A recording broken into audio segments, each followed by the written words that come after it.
Olá, vamos dar continuidade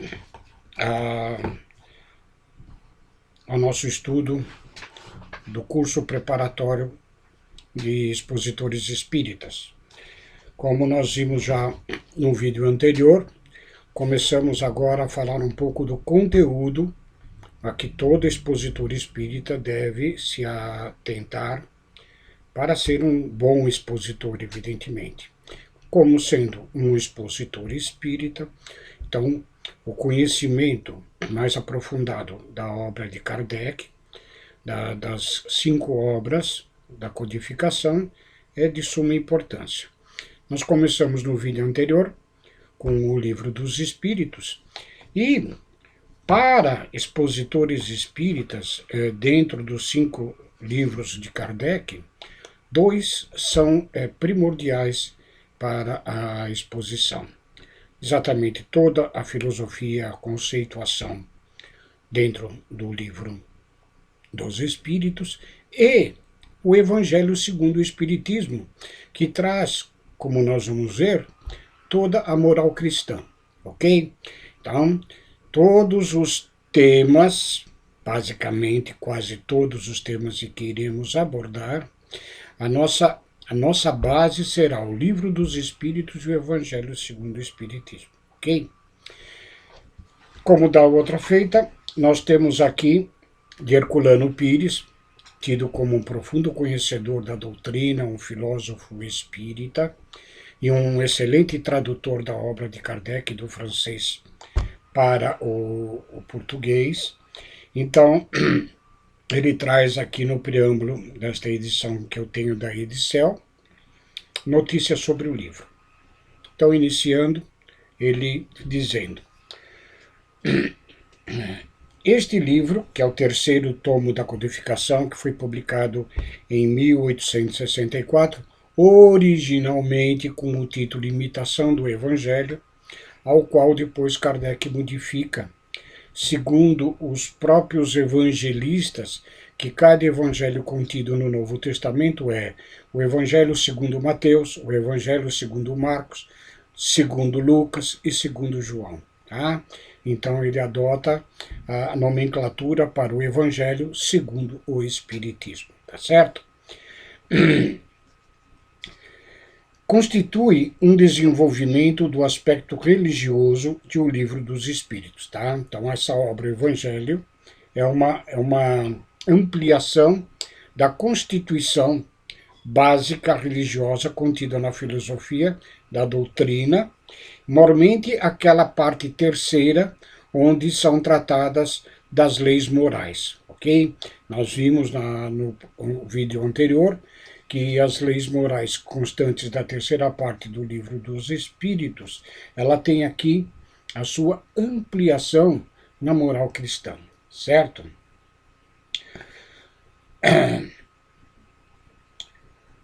Verificamos o aparecimento no texto, quanto à forma do Evangelho segundo o Espiritismo, que naquela obra mais sintético, mas sem nenhuma referência a qualquer espírito comunicante, a não ser o Espírito da Verdade, que foi o mentor direto de Allan Kardec, tá? E aqui já nesta obra, já aparecem algumas entidades assinando algumas mensagens e instruções dos espíritos com relação, por exemplo, a São Vicente de Paulo, Fenelon, Santo Agostinho, Paulo, São Luís, e assim oferecendo instruções morais advindas de comunicações psicográficas, ok? Não se pode separar este livro, e nem o do Livro dos Espíritos, do contexto global da codificação. Tá? Embora a gente ressalte que para o expositor um estudo mais aprofundado nestas duas obras, o contexto geral com as outras obras se faz necessário um aprofundamento nos estudos, que nós vamos ver no próximo vídeo. Tá? Aqui ele esclarece, o Herculano Pires, que a tradução do Evangelho segundo o Espiritismo do texto francês, ele o faz direto dos escritos lá da edição de Allan Kardec. Contudo, a parte do Evangelho, ele faz tradução de acordo com as mais recentes publicações das Bíblias, tanto protestantes como católicas, tá? Que são revistas lá da parte do escrito original em grego, tá bom? Com esta obra, Espírito da Verdade afirma, o edifício começa a libertar-se dos andaimes. Já podemos ver-lhe a cúpula desenhando-se no horizonte. Continua, pois, sem impaciência, sem fadiga, que o monumento estará pronto na hora determinada. Kardec já havia escrito o Livro dos Médiuns e ainda iria escrever o Céu, o Inferno e a Gênese. Então, o Espírito da Verdade, em dando comunicação a Kardec, ele diz que já a terceira obra, já vislumbra-se o contexto geral do edifício da obra quase que como acabada, que vai vir posteriormente com o Céu, o Inferno e a Gênese, certo? Kardec não faz nesse livro um exame de todos os versículos do Evangelho, o que seria cansativo e inútil. Como ele, na parte introdutória do próprio Evangelho, ele diz que vai se ater à parte dos ensinos moral. E como já afiançamos antes, este ensino moral dos ensinos do Evangelho de Jesus estão contidos basicamente ou principalmente no Sermão da Montanha. Então nós vamos ver que em todos os trechos citados diretamente dos evangelhos, dos 4 evangelistas, evidentemente, a maior parte das citações, cerca de 60% de seus capítulos, estão referendados exatamente no Sermão da Montanha, que são os capítulos 5, 6 e 7 de Mateus, tá bom? E aí, após esses comentários de Herculano Pires, antes de adentrar nos capítulos que abordam esta obra, é interessante, e aí eu volto a me bater com todos aqueles que dizem que leem as obras de Kardec, né? Aí eu pergunto, você leu a introdução do livro? Ah, não, eu fui direto na obra, né? Me interessa já saber o Livro dos Espíritos, seu conteúdo, todas as perguntas e respostas, e no Evangelho eu já fui estudando todos os capítulos. Não, e principalmente os expositores, não podem pular as introduções de Kardec. Até porque Kardec é cognominado também de a razão encarnada. Então, os argumentos utilizados por Kardec em todas as suas obras na parte introdutória são de suma importância para o nosso conhecimento, para as nossas análises e reflexões. Pois Kardec é dotado de uma lógica irrefutável.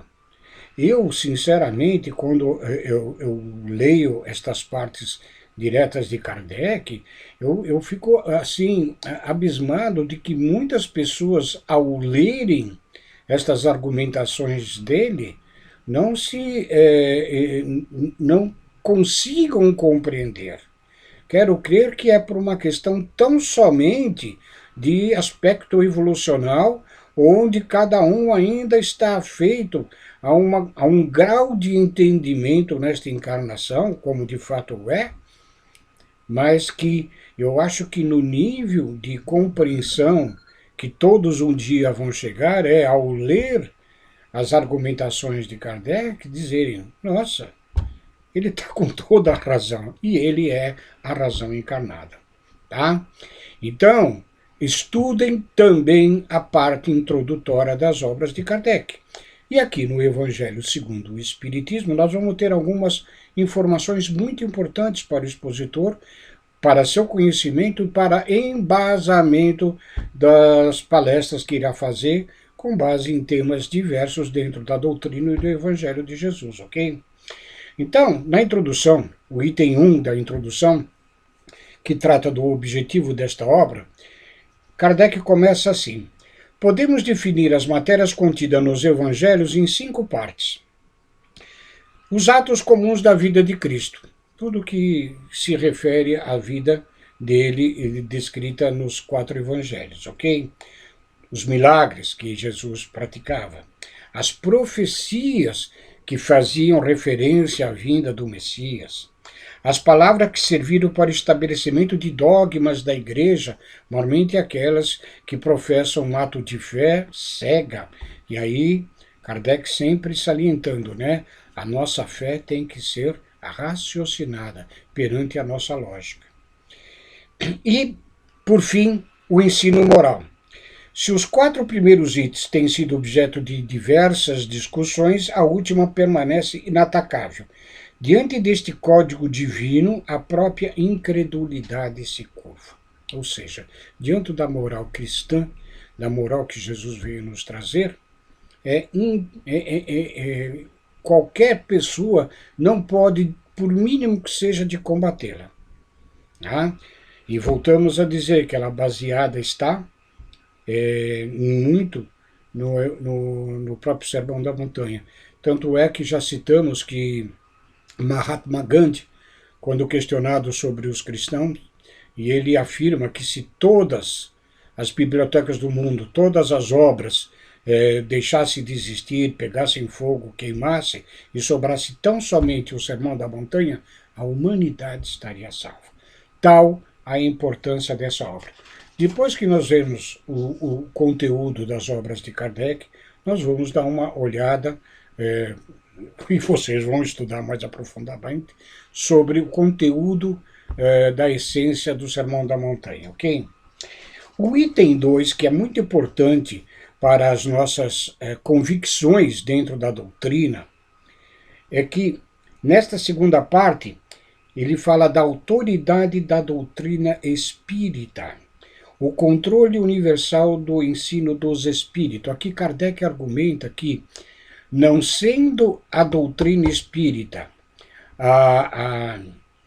como que se diz, oriunda de um único homem encarnado ou de um único espírito desencarnado, significa que ela tem a plenitude de um consenso entre a espiritualidade maior, nos trazendo informações, e nós vamos ver como que ele trabalhou nisso, o lado científico da execução dessa codificação, fazendo com que todos os aspectos trazidos nas obras de Kardec tenham a sua referência em diversos pontos do globo e com diversos médios, com diversas informações de diversos espíritos, ok?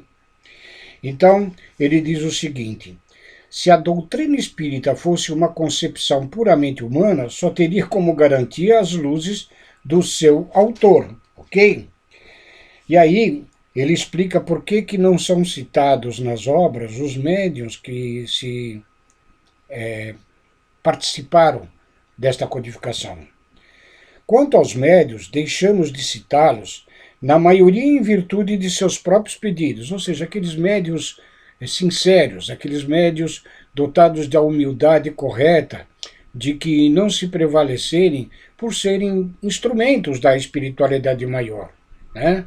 Não há por que colocar a vaidade do médium como que se colocasse o nome deles em todas as obras, ok?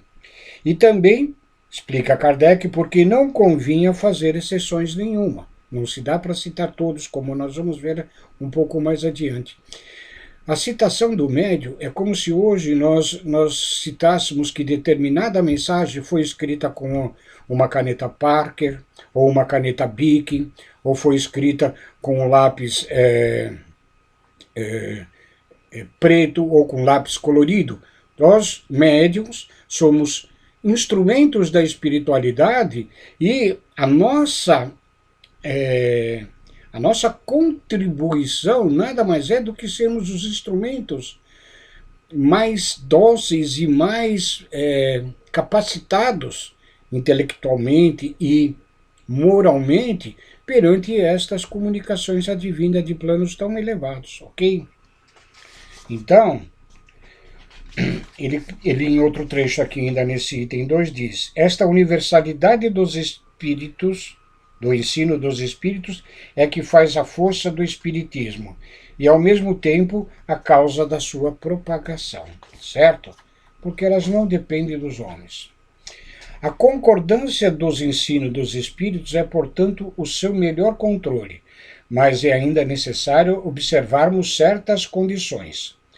A menos segura condição para se obter essas informações é aquela em que um médium interroga por si mesmo numerosos espíritos sobre questões tão duvidosas.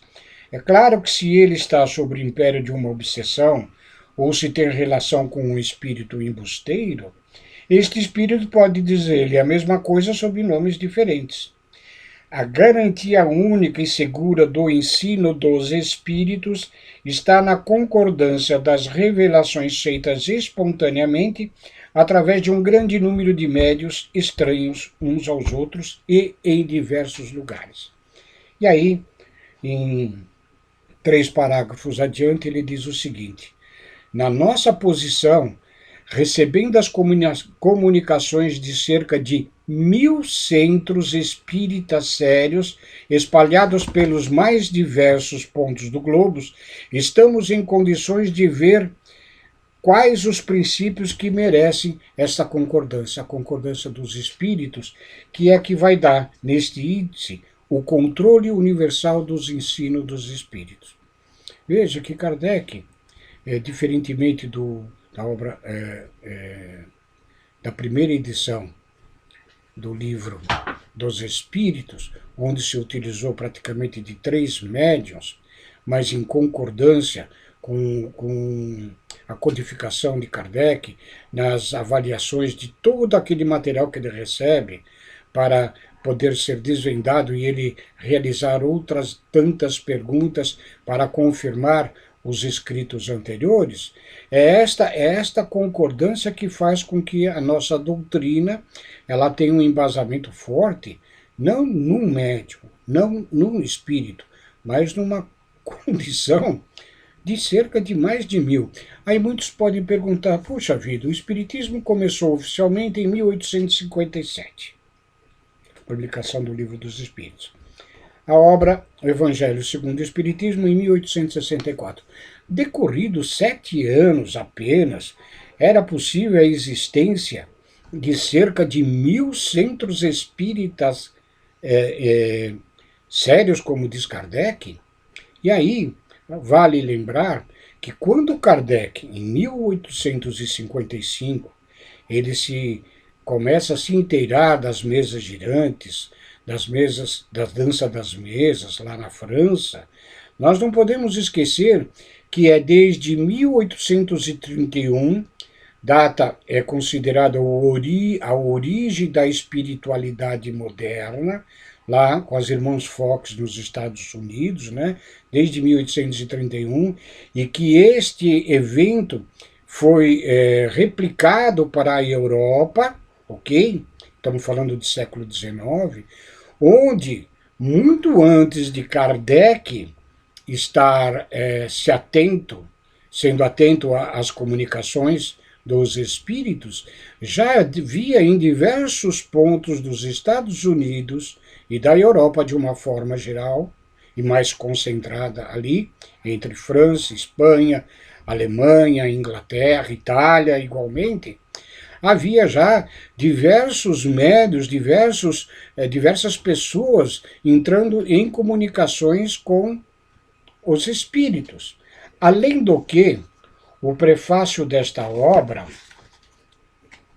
está para cá o prefácio, para a gente ter uma noção da rapidez com que estes 1000 centros Kardec se baseou para a consecução destas obras da codificação.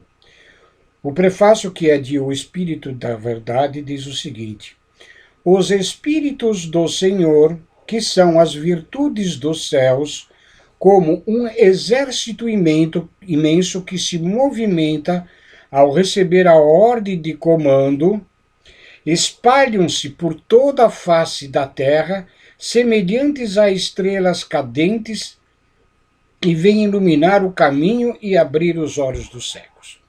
Então, tudo o que acontece aqui na Terra já está planejado e determinado nos planos superiores da espiritualidade. Então, os espíritos, que são as virtudes dos céus, eles já estavam programados, e é nesta época em que eles, como estrelas cadentes, atingem todos os pontos do nosso globo. Tá? Eu vos digo em verdade que são chegados tempos em que todas as coisas devem ser restabelecidas no seu verdadeiro sentido para dissipar as trevas. Jesus nos disse: eu vos enviarei o Consolador, que ele vos fará lembrar tudo o que eu tenho ensinado, e assim, evidentemente, restabelecer o cristianismo mais puro, o cristianismo do início dos seus apóstolos, né, e do próprio Mestre Jesus. Então, este restabelecimento, esta lembrança do passado, faz com que dentro da doutrina, aqueles que abraçam de fato a doutrina, se tornem verdadeiros cristãos como nos primórdios, logo da passagem de Jesus para os planos celestiais, ok? Que as vossas mãos tomem a lira, que vossas vozes se unam num hino sagrado, se estendam e vibrem de um extremo do universo ao outro. Olha a responsabilidade que nos dá o Espírito da Verdade, né? Que as vossas mãos tomem a lira, que vossas vozes se unam. E aí, segundo uma aula que tivemos com a minha amiga Renata, do Caminheiros da Paz, onde ela, na aula comentando sobre o Evangelho de Jesus, o Sermão da Montanha, naquele trecho em que lá está escrito, que Jesus nos fala: vós sois o sal da terra, vós sois a luz do mundo. E aí ela faz uma referência importantíssima, porque enquanto Jesus fala nas bem-aventuranças, bem-aventuranças serão vós que herdarão no futuro o reino dos céus. Ali não. Jesus afirma: vós sois o sol. Vós sois a luz. E esta mensagem do Espírito da Verdade, que unam as vossas mãos e as vossas vozes.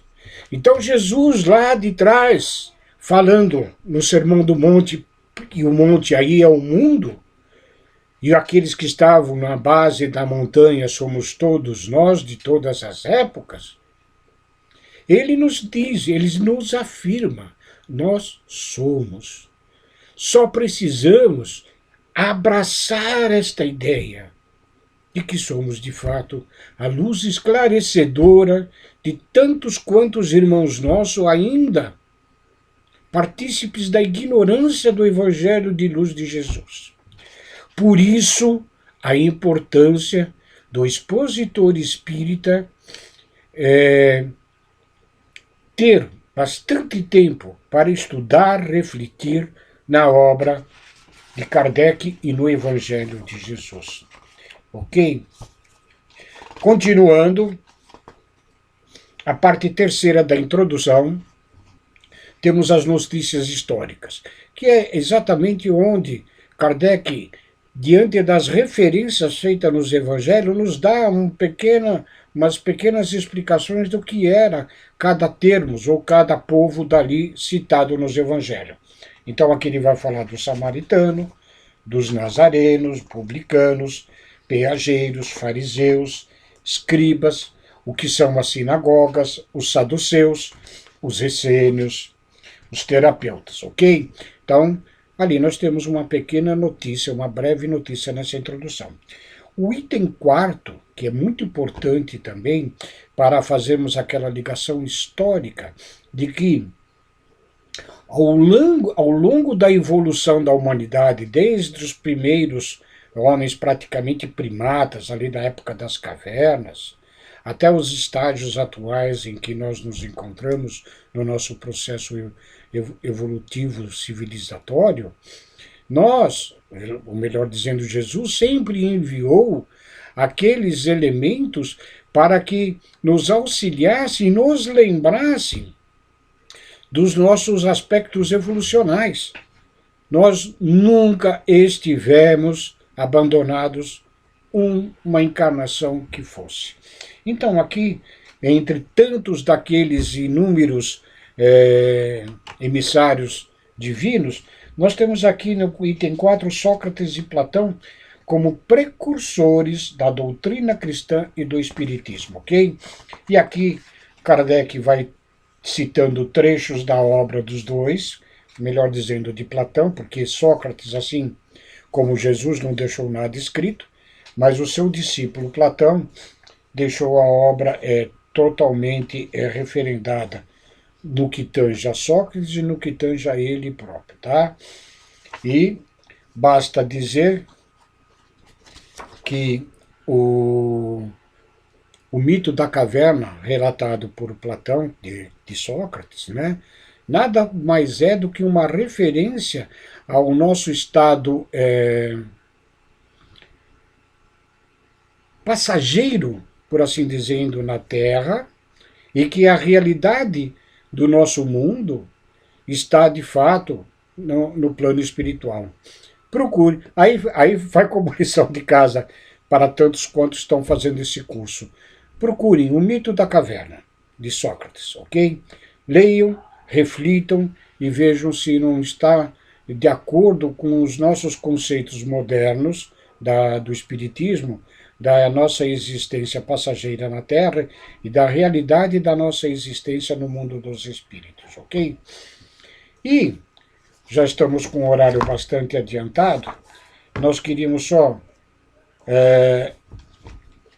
através do próprio índice da obra, o Evangelho segundo o Espiritismo, dar um relato do que aqui contém, né, da essência moral da moral cristã, ok?